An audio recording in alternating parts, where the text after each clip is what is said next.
बहुत सुंदर कथा है श्री सालबेग जी की। सालबेग जी की माता जी, उनका पूर्व चरित्र तो इतना विस्तृत नहीं सुनेंगे, पर बस इतना मात्र समझ लीजिए कि एक म्लेच्छ व्यक्ति ने अपहरण करके उनको ले गया और हठपूर्वक उनके साथ ब्याह कर लिया, और ब्याह के पश्चात उनको गर्भ धारण हुआ। बहुत ध्यान से सुनना। तो जब गर्भ धारण हुआ तो समुद्र में अपने प्राण त्यागने के लिए जाने लगी। तभी मन में एक भाव उत्पन्न हुआ, मन में एक विचार उत्पन्न हुआ कि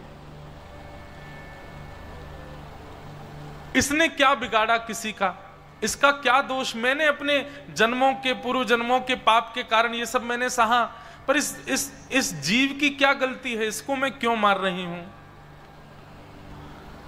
बस वह भाव चित्त में आया और अपने प्राणों का त्याग करने जा रही थी, रोक लिया स्वयं को। कुछ समय के पश्चात उस बालक ने जन्म लिया। उसके पिता का नाम था कालबेग और उस बालक का नाम रखा गया सालबेग। सालबेग बचपन से ही अपनी मां के पास, मां के प्रति ज्यादा आकर्षण था, मां के साथ रहते थे और मां उनको श्री जगन्नाथ जी की सुंदर सुंदर कथा सुनाती थी। दर्शन करने कभी नहीं गया, कोसों दूर गांव में रहता है सालबेग, लेकिन रात्रि में सोते समय भी मां पूछती कि सोता नहीं सालबेग, तो उनको जगन्नाथ जी की कथा सुनाती। अभी कल परसों एक माता जी कोई आई थी बंबई से, वो बोली कि महाराज जी एक बात बताओ, छोटे बच्चों में अगर हम चाहें कि भक्ति प्रारंभ हो तो उसके लिए सबसे पहला क्या करना चाहिए, हमको कहां से प्रारंभ करना चाहिए बच्चों के अंदर भक्ति बढ़े उसके लिए। सबसे पहले उनको मातृ पितृ चरण भक्त बनाओ। जो बालक मातृ पितृ चरण भक्त नहीं बना है वो कभी ठाकुर जी का भक्त बन ही नहीं सकता, ये बात निश्चित है। जिसने अपनी मैया में रखुमाई और श्री पिताजी में विट्ठल का दर्शन नहीं किया होगा उसको कभी ठाकुर जी का अनुभव नहीं हो सकता। अब आप लोग लगे हैं बच्चों को गायत्री याद कराने में, बच्चों को हनुमान चालीसा याद कराने में, बच्चों को बैठा रहे हैं जबरदस्ती आसन पर, रो रहा है बेचारा, चीख रहा है मुझे नहीं करनी पूजा, नहीं करेगा कैसे नहीं, बैठ यहां पे, ऐसे नहीं होगा काम। क्या करो, पूरे दिन बच्चे पढ़ते हैं, खेलते हैं, कूदते, जो भी करते हैं, शाम को जब फ्री हो जाए तो उसको सुनो कमरे में आओ, कमरे में आ जा, चल अब पैर दबा मेरे, थोड़ी सेवा कर, चरण दबाओ, अपने पैर दबाओ, बच्चों को सिखाओ। रात्रि में सोने जाए ही ना बालक बिना माता पिता के चरण दबाए, पहले उनके चरण सेवा करे। सुबह उठते ही उसको सिखाइए, ठाकुर जी को प्रणाम बाद में करना, पहले हमको प्रणाम करो आके, जय श्री कृष्ण बोला करो। उठते ही माता पिता को दंडवत प्रणाम करे बालक, स्कूल जाते समय प्रणाम करे, स्कूल से आते समय प्रणाम करे। हमारे घर में तो महाराज जी ऐसा नियम कि जितनी बार बाहर जाएं घर से उतनी बार जय श्री कृष्ण बोल के जाएं, और जितनी बार घर लौट के हम एक ही दिन में चाहे 10 बार जाएं, 10 बार जय श्री कृष्ण बोलना, प्रणाम करो। सबसे पहली ये स्थिति है बालकों के अंदर, अगर आपको ठाकुर जी के प्रति प्रेम उत्पन्न कराना है तो सबसे पहले अपनी चरण सेवा उनसे करवाओ। बालकों को सबसे पहले अपना दास बनाओ, और बालक दास तब बनेंगे जब बालक छोटे थे तब आपने उनकी खूब सेवा करी हो। आजकल तो माताएं एक सेवा करने वाली अलग से रखती हैं बालकों के लिए, वही सेवा करती है बच्चों की। भैया देखो छोटे बालक जो हैं वो कृष्ण स्वरूप हैं, बाल मुकुंद हैं, उनकी मैया को सेवा करनी चाहिए। 2-3-4 साल बस सेवा करो, 2-3-4 साल बच्चों को संभाल लो, उसके बाद तो फिर बच्चे आपको संभालेंगे। अब माँ ने संभाला ही नहीं बच्चे को, इसको संभालने में लग गए आजकल सब लोग, बस इसी की संभाल चलती है, ये संभला रहे, ये चार्ज है कि नहीं है, इसमें आ रहा है कि नहीं है। पहले दिन महाराज जी जब आपने नियम बताए, जो जो नियम है, अब नियम तो मेरे थे लेकिन मैंने कहा अकेला क्यों, हम तो डूबेंगे सनम, तुमको भी ले डूबेंगे, तो हमारे संग जितने आए हमने सबको वो नियम बताया, मैंने तुम सब भी करो। आप लोगों का जप का, स्पर्श का और मौन का नहीं है, बाकी मैंने कहा वस्त्र मेरी तरह पहनो, त्रिकाल मेरे संग नहाना पड़ेगा, सब करवाए। सब नियमों से कोई दिक्कत नहीं हुई किसी को। महाराज जी यहाँ नेटवर्क नहीं आ रहे हैं, फोन नहीं चल रहा है, इंटरनेट कैसे चले, फोन ऊपर घुमा घुमा के ढूंढ रहे हैं। आजकल व्रत करना बहुत आसान है, आजकल निराहार रहना बहुत आसान है, आजकल बिना जल के रहना बहुत आसान है। मैं अपने लिए भी कह रहा हूं, सबके लिए कह रहा हूं, आप लोगों को डांट रहा हूं नहीं। आजकल सब इसके आजकल की माताएं इसी के आश्रित रहती हैं, बच्चे का पालन ही नहीं किया उन्होंने, कैसे अपेक्षा कर सकती हैं कि वो बालक श्रेष्ठ बने। तो सबसे पहले तो बालकों की स्वयं सेवा करो, 3-4 वर्ष के 5 वर्ष के हो जाएं, तब से फिर उनको अपनी सेवा सिखाओ। आप उसके लिए साक्षात परब्रह्म रूप हैं, ये उसके मन में होना चाहिए। आपकी सेवा करें, आपकी सेवा से ही प्रैक्टिस आ जाएगी उसके अंदर। देखो क्या होता है, ठाकुर जी की भक्ति आपके चाहने से नहीं आती, ठाकुर जी के चाहने से आती है। किसी भी ऑफिस में आप अपने चाहने से नौकरी नहीं लेते हैं, आपको रिज्यूम देना पड़ता है, तब वो देखता है कि इसका एक्सपीरियंस कितना है, और जब पता चले हाँ भाई एक्सपीरियंस अच्छा है तो चलो इसको नौकरी पर रखो। ऐसे ही ठाकुर जी देखते हैं कि भाई माता पिता की चरण सेवा का एक्सपीरियंस है तो मेरी चरण सेवा प्राप्त होगी। और जिसने मातृपितृ चरण सेवा नहीं करी, ठाकुर जी कहेंगे अरे बड़े कोमल चरण है, ऐसे थोड़ी दे दूंगा या के हाथ में। और आप तो महाराष्ट्र के लोग हैं, यहां तो श्री पुंडलीक के भाव, उसके पास कोई जप नहीं है, कोई तप नहीं है, कोई नियम नहीं है, कोई अनुष्ठान नहीं है। पुंडलीक के पास जप तप नियम अनुष्ठानों के भी पिताजी हैं उसके पास, क्या मातृपितृ चरण, उन्हीं की सेवा में रहता है। और उसी सेवा का प्रभाव हमारे द्वारिकाधीश, हमारे नंद नंदन, हमारे ब्रजोर चंदन ईंट के ऊपर खड़े हैं, आज तक खड़े हैं। कोई जप से प्रकट नहीं हुए, कोई अनुष्ठान, कोई बहुत बड़े यज्ञ से पुंडलीक भगवान प्रकट नहीं हुए वहां पर, केवल और केवल माता पिता चरण सेवा से प्रकट हो गए। तो जिन लोगों का ये भाव है कि बच्चों को प्रारंभ कहां से कराया जाए कि वो भक्त बने, अपनी सेवा सिखाओ, मातृ पितृ चरण सेवा करे बालक। प्रेमी तो बहुत देखे बच्चे, प्रेम बहुत करते, माता पिता गले लगे रहेंगे, ऊपर चढ़े रहेंगे, ऐसे नहीं। सेवक दासत्व में रहें बालक, चरण सेवा करें, वही बालक बनते हैं। तो साल बेग एक मिलेच्छ, माता जी तो उनकी ब्राह्मणी थी पर पिताजी उनके मिलेच्छ थे। हठ पूर्वक उनका वर्ण करके और फिर बालक का जन्म हुआ। साल बेग बचपन से ही कोई भी बात होती जो जगन्नाथ जी जगन्नाथ जी जगन्नाथ जी के बारे में उनकी माता जी सुनाती रहती, जगन्नाथ जी के ऐसे बड़े बड़े नेत्र हैं, तेरे को पता है ऐसे बड़े नेत्र क्यों उनके? साल बेग कहता क्यों? बोले इतनी भीड़ होती है मंदिर में, सब लोग उनको देखें नहीं देखें, इसलिए ठाकुर जी के बड़े बड़े नेत्र हैं। बोले तुम मुझे मत देख पाओ, मैं तो तुम सबको देख रहा हूं। साल बेग कथा सुनता, पर जैसे जैसे थोड़ी आयु बढ़ने लगी, साल बेग अब कहता माँ आप केवल कथा सुनाती हो, मुझे जगन्नाथ जी से मिलाओगी कब? मैं जगन्नाथ जी के पास जाऊंगा कब? इस प्रश्न का कोई उत्तर नहीं था मां के पास। कैसे जाएं? पिता बड़ा निष्ठुर है, मारेगा, हत्या कर देगा दोनों की। लेकिन साल बेग को कुछ कहती नहीं। एक दिन साल बेग अपनी मां के साथ छत पर बैठे थे और तभी गांव के लोग भर भर के सामान बैलगाड़ियों में और जा रहे थे। साल बेग ने पूछा मां ये सब लोग कहां जा रहे हैं?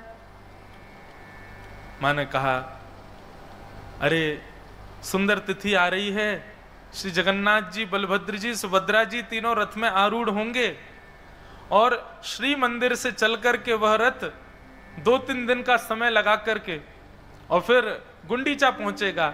ठाकुर जी पूरे विश्व के जगन्नाथ है ना, सबको दर्शन देने के लिए बाहर आते हैं। ऐसे उछल उछल करके ठाकुर जी सीढ़ियों से नीचे आते हैं, पंडाओं के कंधे पर हाथ रख करके, और भगवान फिर रथ में विराजमान होते हैं। इतने लोग खींचते हैं, लाखों की तादाद में भीड़ जाती है। सब बातें मैया बताने लगी, बोले वहीं सब दर्शन करने जा रहे हैं। साल बेग पीछे पड़ गया, बोले मां मुझे भी जाना है। मुझे भी जाना है, मैं देखना चाहता हूं वो कैसे, आपने सब कुछ बताया मुझे, उनकी रसोई कैसे बनती, उनका श्रृंगार कैसे होता, उनकी आराधना कैसे होती, उनका मंदिर कैसा है। अरे मुझे तो ये भी पता जगन्नाथपुरी में कौन कौन सी गलियां, आपने सब मुझे बताया, पर मैं प्रत्यक्ष नहीं देख पाया हूं मां, मुझे देखना है उनको।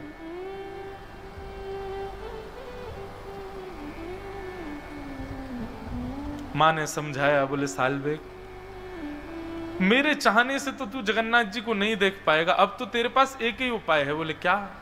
तू जगन्नाथ जी को प्रार्थना कर कि वो तुझे अपना दर्शन दे। तब भक्त सालबेग उस दिशा की ओर देखता है जहां श्री मंदिर विद्यमान है और आर्त क्रंदन करते हुए एक उड़िया भाषा में एक पद गाता है, बहुत सुंदर भाव।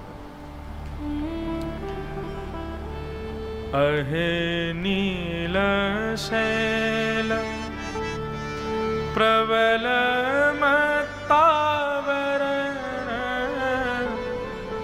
प्रतनलनी बनकुकर धनन। अहे नील शैल प्रबल मत्तावरण प्रबल मत्तावरण मुआरत नननी बनकुकर दनन। अहे नील शैल। सालबेग कहता है, अरे नीलाचल पर्वत के मतवाले हाथी जगन्नाथ, नीलाचल पर्वत पर आप विराजते हो और मतवाला हाथी क्यों कह रहे हैं? बोले क्योंकि जब आप मंदिर से उतर करके नीचे रथ की ओर आते हो उस समय आपकी चाल गजगामनी होती है, आगे को जाते हो फिर पीछे होते हो। कभी देखा श्री जगन्नाथ जी जब रथ पर आरूढ़ होने के लिए आते हैं कैसी चाल होती है उनकी? इसलिए सालबेग कह रहा है, अरे ओ नीलाचल पर्वत के मतवाले हाथी जगन्नाथ, मोआरत नलनी बनकु कर दलन। मेरे हृदय रूपी सरोवर में मेरे आपके दर्शन रूपी आर्त रूपी कमल को आकर के अपनी सूंड से पकड़ करके उसका भेदन कर दीजिए ना नाथ। सबको दर्शन देते हो, आप जगन्नाथ कहलाए जाते हो, मुझ पर कृपा नहीं करोगे? अच्छा शायद इसलिए कृपा नहीं कर रहे क्योंकि मैं एक म्लेच्छ का बेटा हूं, मैं एक मुस्लिम का बेटा हूं। नाथ ये भेद दृष्टि आपके अंदर नहीं है। गजराज चिंता कला खाई घोर जलेन। गजराज चिंता कर खाई घोर जलेन। चक्र पेशी नक्र नाशी उद्धरी अपन। अगर आप ये सोच करके नहीं आ रहे कि मैं एक म्लेच्छ का बालक हूं नाथ, तो आप तो वो हैं जो इंसान नहीं था, गजेंद्र। वो उस गजेंद्र को जब ग्राह ने पकड़ लिया तो आप गए उसकी रक्षा करने के लिए, और जाकर के आपने अपने सुदर्शन चक्र से उस ग्राह का भेदन करके और गज की सूंड को पकड़ करके आपने बाहर कर लिया। नाथ मैं भी आपको पुकार रहा हूं, आइए ना मुझको यहां से ले जाए, मुझे आपको देखना है और कोई मेरी इच्छा नहीं है प्रभु।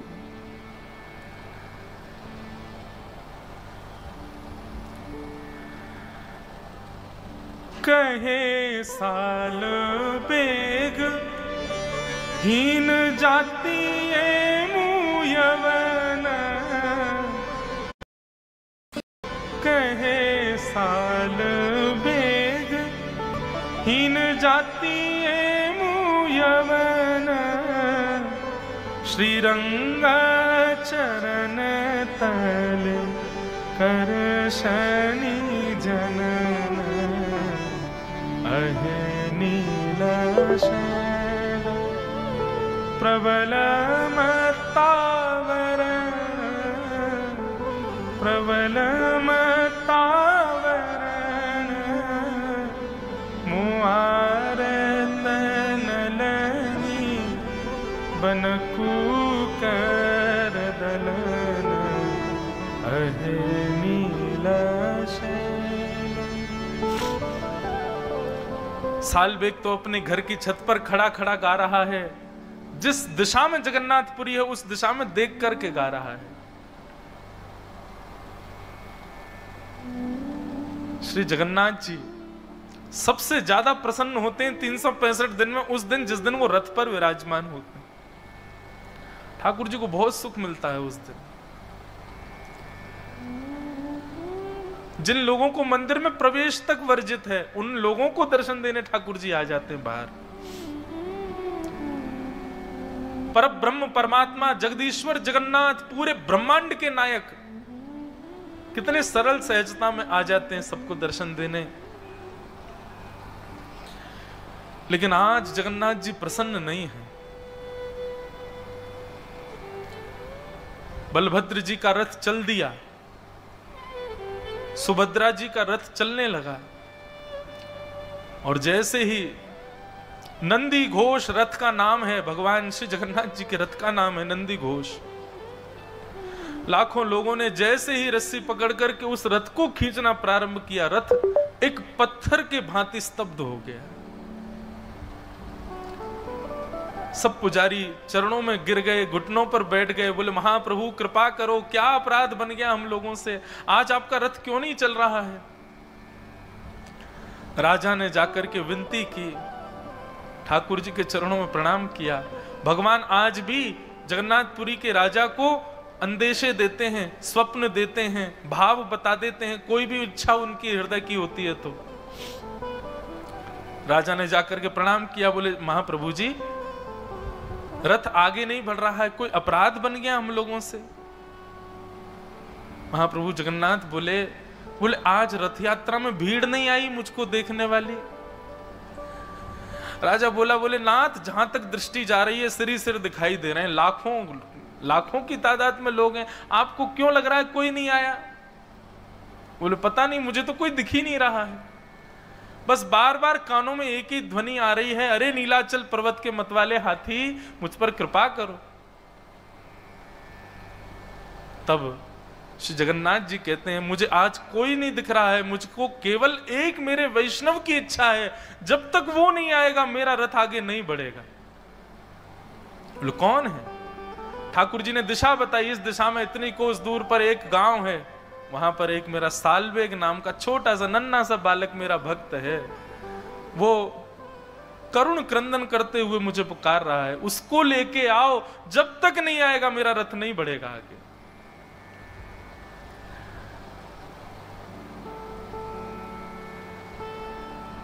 लाखों की तादाद में वैष्णव बैठे हैं, सब श्री प्रतीक्षा कर रहे हैं, बोले क्या हो गया, श्री जगन्नाथ जी का रथ आगे क्यों नहीं बढ़ रहा है। राजा ने अपनी सेना को भेजा, साथ में कई पंडे पुजारी ब्राह्मण भी गए, सब लोगों को भेजा, बोले जाओ पहले सालबेग को लेकर के आओ। इतनी दूर 1-2 दिन तक रथ खड़ा रहा श्री जगन्नाथ जी का, हिले ही नहीं, ठाकुर जी भोजन भी नहीं पा रहे, बोले सालबेग आएगा उसके बाद ही जाऊंगा मैं तो। वहां गए जाकर के, और सालबेग को जब इतने सब लोग वहां पहुंच गए तो कोई दिक्कत नहीं हुई, उसको बाकायदा एक पालकी में बिठाया, और पालकी में बैठा करके नाचते गाते हुए लेकर के आ रहे हैं सालबेग को। महाप्रभु जी ने आमंत्रण भेजा, श्री जगन्नाथ जी बुला रहे हैं सालबेग को। सालबेग तो इतने भाव में चला गया, मां से लिपट लिपट के रोए, बोले मां जगन्नाथ जी बुला रहे हैं। और जैसे ही सालबेग की पालकी पहुंची उस सुंदर पगडंडी पर जहां श्री जगन्नाथ जी का रथ चलता है, लाखों करोड़ों लोग केवल जगन्नाथ जी को देखते हैं उस दिन, लेकिन आज सबकी दृष्टि व्याकुल है देखने के लिए उस भक्त को, जिस भक्त के लिए रथ खड़ा है ठाकुर जी का। जैसे ही सालबेग की पालकी आई, सालबेग सामने आया, सालबेग को देखते ही श्री महाप्रभु जगन्नाथ जी झूमने लगे। उनका अपने रथ के ऊपर ही ब्रह्म वेदी जिस पर ठाकुर जी विराजते हैं उसी पर ही मचलने लगे। पंडा पुजारियों से कहा, बोले जल्दी लाओ, मुझसे सहन नहीं हो रहा है, जल्दी लेके आओ इसको रथ पे चढ़ा दो ऊपर, और मेरे सामने इसको दंडवत करवाओ, मेरे हृदय से लगा दो। आचार विचार वाले बोले भगवान रथ के ऊपर तो कोई नहीं। बोले अरे सब छोड़ो आचार विचार, बुलाओ उसको ऊपर लेके आओ मेरे सामने। चारों तरफ लाखों लोगों को देखे, उस सुंदर श्री मंदिर का दर्शन करे। साल्वेग अपनी मां से जो जो सुना, जो जो भाव, पहली बार देख रहा है जगन्नाथपुरी को। नंदी घोष रथ का दर्शन किया, प्रणाम करके जैसे ही ऊपर चढ़ने लगा, ज्यों ज्यों ऊपर चढ़े त्यों त्यों ठाकुर जी की छवि उसके सामने प्रकट हो रही है। और जैसे ही पूर्ण ब्रह्म श्री जगन्नाथ जी के पूर्ण विग्रह का दर्शन किया साल्वेग ने, यहां साल्वेग के नेत्र सजल हैं, सामने श्री जगन्नाथ जी के नेत्रों से आंसू गिर रहे हैं। मानो आज सबको लगा हो कि श्री जगन्नाथ जी की भुजाएं सदा खड़ी और खुली इसलिए रहती हैं कि उनको प्रतीक्षा है कि एक दिन साल्वेग आएगा और मेरे हृदय से लगेगा। साल्वेग ने जाकर के दौड़ करके महाप्रभु जी को अपने हृदय से लगा लिया। देख करके पूरा जगन्नाथपुरी उस दिन भावावेश में प्रवृत्त हो गया। ठाकुर जी को हृदय से लगा करके खूब रोया साल्वेग, और हृदय से लगाने के बाद जैसे ही दंडवत किया, दंडवत करने के बाद साल्वेग फिर कभी नहीं उठे, चरणों में ही रह गए श्री महाप्रभु जी के। आज भी वहां के सब पंडा पुजारी वर्णन करते हुए बताते हैं कि जो रथ मार्ग है, ठाकुर जी का रथ जहां चलता है, वहीं बीच मार्ग में साल्वेग की समाधि है। और आज भी ठाकुर जी अपने उस साल्वेग को याद करके अपना रथ वहां रोकते हैं, और रोक करके मानो थोड़ी देर के लिए ठाकुर जी भावावेश में चले जाते हैं, और तब इस भाव का वहां गायन सब पंडा पुजारी करते हैं। अहे नील शैल प्रबल मतावरण मुआरत नलनी बनकु करदन अहे नील शैल। ऐसे श्री जगन्नाथ महाप्रभु। तो लोग पूछते हैं भक्ति में क्या क्या चीजें आवश्यक हैं। जप आवश्यक है, मन की एकाग्रता आवश्यक